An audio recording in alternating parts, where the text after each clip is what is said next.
What is going on, Birdland? Stephen Heckman here for the final strike, brought to you by the Baltimore Battery. And we're actually coming to you with some good things going on. It's nice. It's been a hard season to actually find, you know, a lot of positives to talk about. But, we've had a 6-game winning streak going into last night's game, which unfortunately we lost. But not the end of the world. We actually are back to single digits in the wild card standings. We are still double digits in the AL East and still in the bottom of the cellar. But there's drastic improvements across the board. Gunnar Henderson's starting to hit. Jackson Holliday is playing more and more on a regular basis. Is actually showing what he's capable of. Unfortunately, we did lose Ryan Mountcastle, but it's brought Kobe Mayo back up. And between Kobe Mayo and Ryan O'Hearn, who's having an all-star season right now, or at least, putting out a resume for an all-star season, things are going pretty good. Sagano's been pitching well. Kramer, not a great game last night, but overall it's been pitching well. Povich has been looking really good. And even Charlie Morton, dare I say, has looked pretty good. He's won his last 2 outings. So, things are looking pretty decent right now. Colton Couser's back. He homered in his first game back. Jordan Westburg could be back as soon as next week. Gary Sanchez, who's already been on rehab assignment, he could be back relatively soon. If he can get his bat going, that'd be a big pickup because I kind of like, Maverick Hanley chilling with us, up in the big leagues. The guy's very good with the pitching staff because he's worked with most of them. He's doing well. He's a fighter at the plate. He knows how to bunt. It's a big thing with our team. We've talked about that. You've heard me talk about it over the last 2 seasons of doing this and even this season. But things are looking good. Under Tony Manzalino, there's some good things happening. We're actually averaging 4.7 runs per game under him, and we're 10-8 in the 18 games that he's managed. So there's definitely drastic improvements. And, if any of you read the recent article that was released, the Baltimore Battery Q&A, in there I actually pointed that, it's not so much as the coaching change, which I'm not saying the coaching change had nothing to do with it, but I'm saying that the coaching change, what changed in that aspect is the fact that players have definitive roles now. And what I mean by that is Jackson Holliday is playing on a regular basis. He knows he's going to be the everyday second baseman, so he's got to prepare for that. Okay? So Ramon Urias right now, he knows he's currently the everyday third baseman. Emmanuel Rivera will fill in time to time. But until we get Jordan Westburg back, Ramon Urias knows what his role is. Same thing, Dylan Carlson, Ramon Laureano. They all know what their role is on the team, as opposed to before we were having players switching every single day, switching different positions. Nobody knew exactly where they fit in. Outside of Adley Rutschman and Gunnar Henderson, Gunnar Henderson's your everyday shortstop, or he's going to DH. Rutschman, he's either going to catch or he's going to DH. That's it. Everybody else was still up in the air on where they were going to play, what they were going to do, and what their definitive roles on the team were. And, people don't understand how difficult that is, because if you know you're going to play pretty much every day, you prepare for that. If you know you're going to be coming off the bench as a fill-in piece or a backup piece, you prepare to keep yourself ready during the game as well. So it's kind of hard to sit there and play, you're going to play this day, you play this day, or like Heston Kjerstad would play 2-3 games and then be out for 3 or 4 games. You can't get a young player the reps and at bats that way. And it's the same thing for pitchers. Pitchers have to be able to get 200 innings under their belt before they start to put things together. And that's where it's big for Cade Povich. He's actually putting things together. You can see the young man growing and learning. Walks have to come down, and I've said this for the past couple of weeks with him. Walks have to come down. That's his biggest problem. But when he's on, he's on. His curveball, which I see a lot of people, giving a hard time about his curveball, but I've watched his curveball. His curveball comes in on people. It doesn't start where they haven't a chance to. It comes behind them and into them. If you're right-handed, it's coming right into you. If you're left-handed, it's coming away from you. It's an excellent pitch. And if you're not prepared for a curveball, it's going to baffle you. And it's not one of those 12-6 curveballs. So a pitcher who throws a 12-6 curveball, it's exactly how it sounds. It goes from 12 to 6. This is more of a 10 to 4 curveball. So it would come in at the 10 and then drop right through the 4 zone. Okay. His is not necessarily that either. His can go anywhere from 10, 9 to 12, and then falling anywhere from 5 to 7. It's that crazy of how much control he has where he wants to put it when that pitch is on. The kick change that he's developed, that pitch is phenomenal and can actually become his true out pitch if he keeps developing it the way that he already has. His fastball touches around the mid-90s, which is fine, and for a lefty, that's what you want. I think a lot of people are forgetting that he is a lefty, and that's why, the curveball is probably getting the crap it's getting. Because if a righty threw a curveball the way his was, yeah, they'd probably jump on it in a heartbeat. But it's because it's a lefty. It's coming completely different approach. And the way it approaches a right-handed batter is not what you're going to be able to look for. If you understand what I'm saying. And I'll just watch it. It looks so slow on TV, and it's really not as slow as it looks. It's just how it looks. And that's the deception of it. The deception of it forces the batter to actually wait. And then it comes through faster than they're ready to react to it. And there you go. You've got yourself either opening strike, a middle strike, or a closing strike. Povich is going to be just fine. I really do believe that. Sagano, he's Sagano. I mean, the guy's going to go out there. He's going to pitch you about 6-7 innings, maybe give you up 2-3 runs. But he knows how to pitch. He can go out there and strike out batters if he has to, but he knows his defense has got his back, and he's going to let that happen. I had an interesting question in the Battery Q&A the other day where we were asked if we thought that Sagano would be traded at the deadline, or actually, no, would be signed after the season. There's two things. Depending on where we are is going to be everything here right now, okay? And that's the big thing, and that goes for anybody on the team when it comes as that trade line's coming and we're getting closer to All-Star break and all that chatter starts picking up. There's going to be a lot of things that determine that. Me personally, in my opinion, believe if you're more than 10 games back of the wild card headed into the month of July, it's time to move on. It's time to prepare for next season, finish out the year as strong as you can, but prepare for next season. Get rid of anybody you can get, good prospects or even major league ready talent for. Do what you can to salvage some of this season and make it better so it shows we're improving for next season as well. Now, historically, no team has ever been 18 games under 500 and made the postseason. So if the Orioles happen to do that, they would be the first. I'm not saying it can happen. If they play ball like they've been playing the last week, there's a very good possibility, and that's even before we get Grayson Rodriguez, Kyle Bradish, Tyler Wells back. And I know people are cringing with each one of those names, especially Grayson Rodriguez.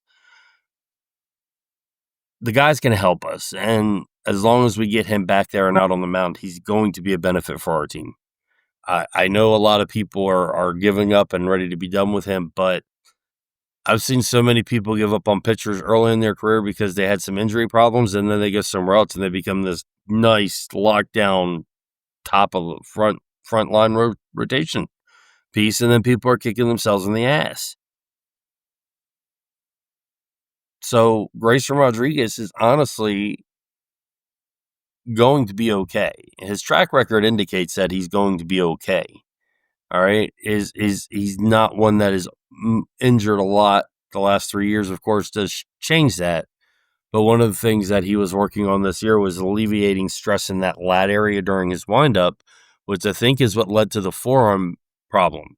And as he was coming back from the forearm problem to alleviate the pressure on the forearm, he went back to his old windup, which is what caused the lat strain to happen again. So I think a lot of it is him tinkering with the windup to get used to it. A lot of it might be just the way to strengthen that muscle in that area, but we'll get him straight. He'll get back to us and we'll be fine. He's going to be good for us, especially down the stretch. And right now, the way it looks like we are going to win the trade deadline, honestly, without making a trade because of all the players we're going to be getting back. Cedric Mullins has started running again, so he'll be resuming baseball activities pretty soon as well. Aaron Sanchez, he's probably due back around July.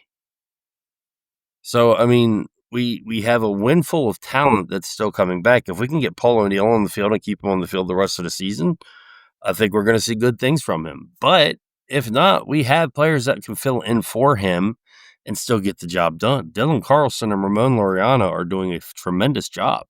And I really am not a fan of putting him out there, but Jorge Mateo hasn't really screwed us up totally. But I like Jorge Mateo. I love his attitude. He's a very positive and upbeat guy, but leave him what he is. He's a pinch runner. He can fill in at shortstop and second base as needed. Keep him out of the outfield. We have backup outfielders for that. Let them do their job. Do not give Jorge Mateo more time with an opportunity to get in a game where he does not consistently hit. It's just a wasted out. We don't need wasted outs. We're running to get back into a postseason race. We need every at-bat to matter. It's important. Every at-bat matters. So if you have 8 guys in the lineup who are going to fight and one guy is going to be a guaranteed out, you're losing a minimum of 3 outs a game. Minimum. That's if he only gets up 3 times. Out of 27 outs, that's 3 outs. Then you take away things like strikeouts, which takes more outs away from you. So you have this formula where you should just how productive a team is. And basically what it is your ground outs, fly outs, strikeouts, all you lose a point. You get a point for a single, 2 points for a double, 3 points for a triple, 4 points for a home run. If you ground into a double play, you lose 2 points. If you reach on an error, you still lose a point. And basically the way you do is you compile it all up at the end of the game and you get an average number, which it comes out to, sometimes positive, sometimes negative. And it's actually a track record to show just how well your team is doing over a period of time. And this formula I've used every season. Last season, the Orioles were in the positive more than they were in the negative. This year, we've been in the negative quite a bit. So, players like Jorge Mateo are the reason that number is always going to be in the negative, which shows that your team's performing below what it should be. And it's not an exact science. It's not specified and specific to how sabermetrics and all that stuff works. Everybody knows I'm not a fan of them. I use them, but I'm not a fan of them. It's just a simplified formula so I myself can see how positively and negatively a team is performing in games. And it's an interesting formula. It really is because it takes away the root of averages and OPS and slugging and expected OPS, expected slugging, expected average, all that stuff. It's just a simple formula. If they're in the negative, they're doing bad. If they're in the positive, they're doing good. If they're even, we got problems. But it's just a simple formula. That's all it is. But back to what I was saying, I like Jorge Mateo. I just don't think he needs to be the super utility guy. Dylan Carlson, Ramon Laureano, and even Heston Kjerstad in the outfield have been doing fine. Let them do their job. If you're going to keep Mateo on the team, second and short, that's where you can play. He can pinch run. If not, get rid of the guy. Throw him in a package deal at the trade deadline. Do something, but don't take away from other people who can produce. Dylan Carlson's been producing. Ramon Laureano was producing before he went on the IL. Don't take away from those people who are capable of filling in and us not missing that big of a beat. Jorge Mateo puts a crinkle in that. And like I said, I like the guy. I love his personality. I think he's one of the stronger defensive players in the game when he's focused. And he has one of the strongest arms in the game. He's the 4th fastest guy in baseball, so his speed matters. And anybody who's watched the game this year, when he gets on base, it screws with the pitcher. The pitcher ends up messing up how he approaches at the plate. because he's so focused on the runner, make sure he wants to get the ball to the catcher in case he runs to try and get him out. Then the catcher's in their head thinking the same thing. If I get the ball, I got to throw it to him. I hope I don't overthrow it or bounce throw it or something like this. He just completely changes the approach of the battery when he's on base. That's where he's integral and important to us. That's why him as a pinch runner is so important to us. If the guy would learn how to bunt, he could play 162 games and have 162 hits every year. Because people, even if they knew he was going to bunt, he could still get on there.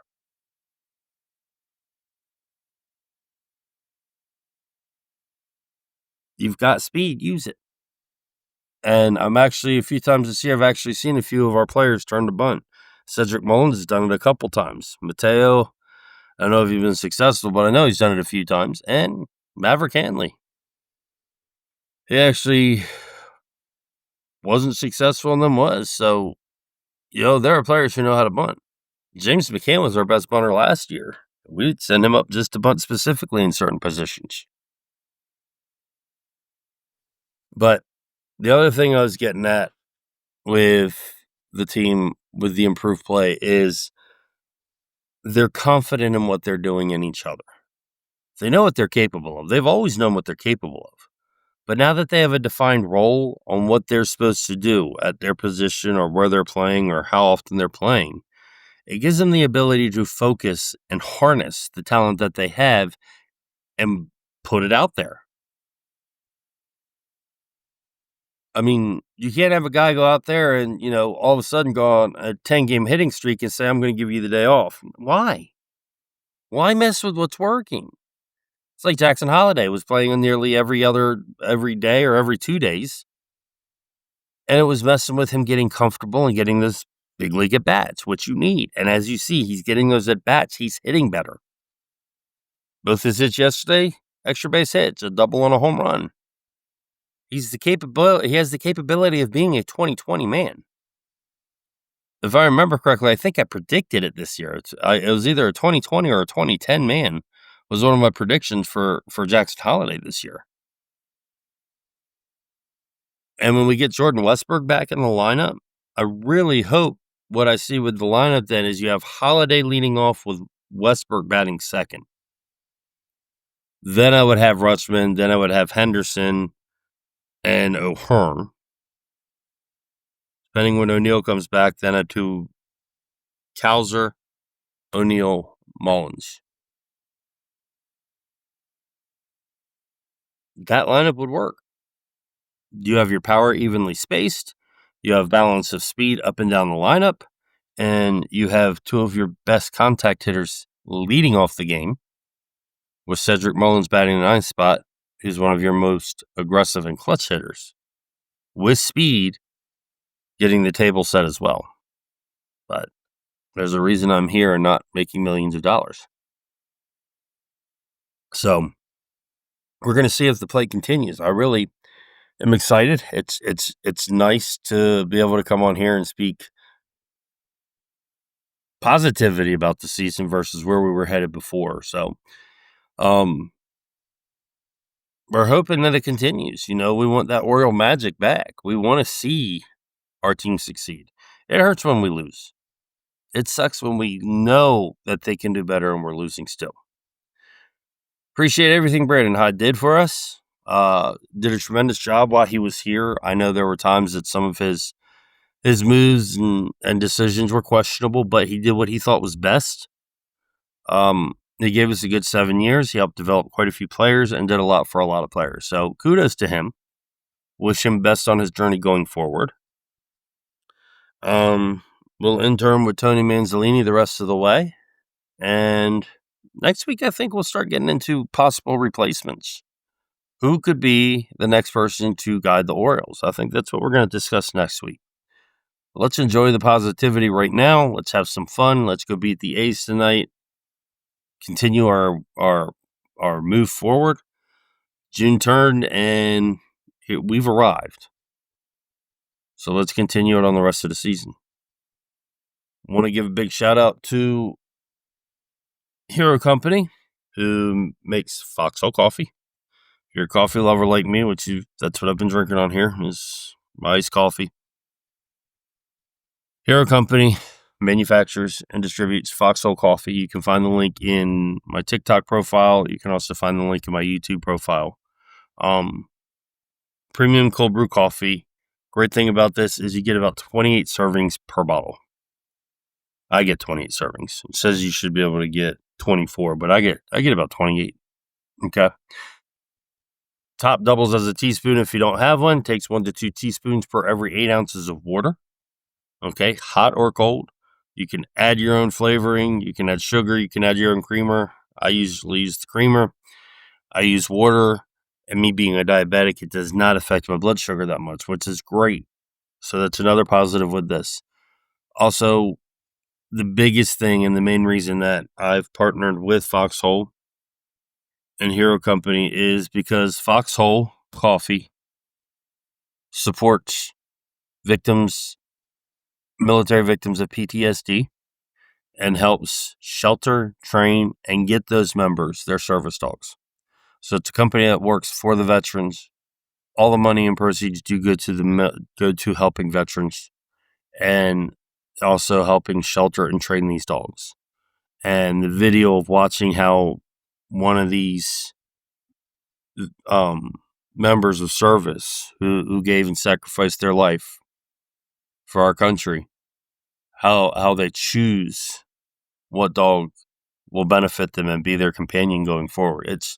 It's touching. It's a very heartwarming thing. And if you go to hero.com, you can see it.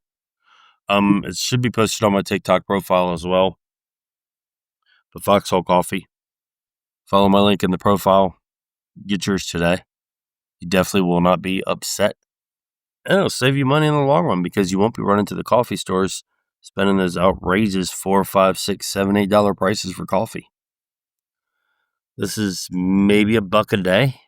Can't go wrong. Also, I want to give a big shout out to the Baltimore Battery. Obviously, without the Baltimore Battery, I would not be here.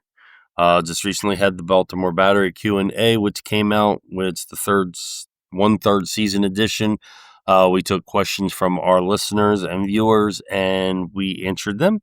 So hopefully you agree with my answers. If not, please go let me know. See what you have to say about it.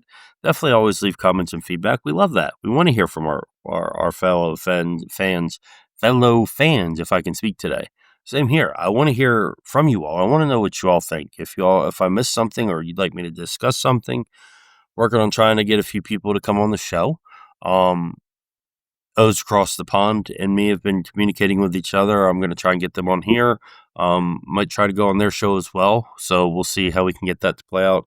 If you haven't checked out O's Across the Pond's podcast, please do. I promise you will be impressed, especially since they're not here where we get all the news about the Orioles as much as we can. They're getting all their news over across the pond. So check them out, O's Across the Pond. I think you'll be really pleased. Don't forget to add us and them to your podcast listening list. Also, don't forget to check out the BaltimoreBattery.com where we have numerous articles out there for every different style of fan, from prospects to signings, to just news, to what's happening in the off season, every type. Check out our writers. Which writer is your favorite? Make sure you follow them. Make sure you are leaving comments and letting us know what you think. Last but not least, I want to give a big shout out to Scooters for Rent, which is changing their name to Advanced Mobility Solution. If you're ever down in the Maryland and Delaware area, be sure you give Advanced Mobility Solution a call if you're in need of a mobility scooter. They do have 3- and 4-wheel handicap scooters that will accommodate up to 550 pounds. If you need a beach wheelchair, an electric wheelchair, or a manual wheelchair, and if you need a electric lift recliner because you can't sleep in the beds in the hotels or the condo, make sure you give them a call at 302-280-6203. Tell them Stephen from The Final Strike sent you. Till next time, Birdland, I hope you all have a wonderful week. Please keep that beer cold, and peace out until we meet again.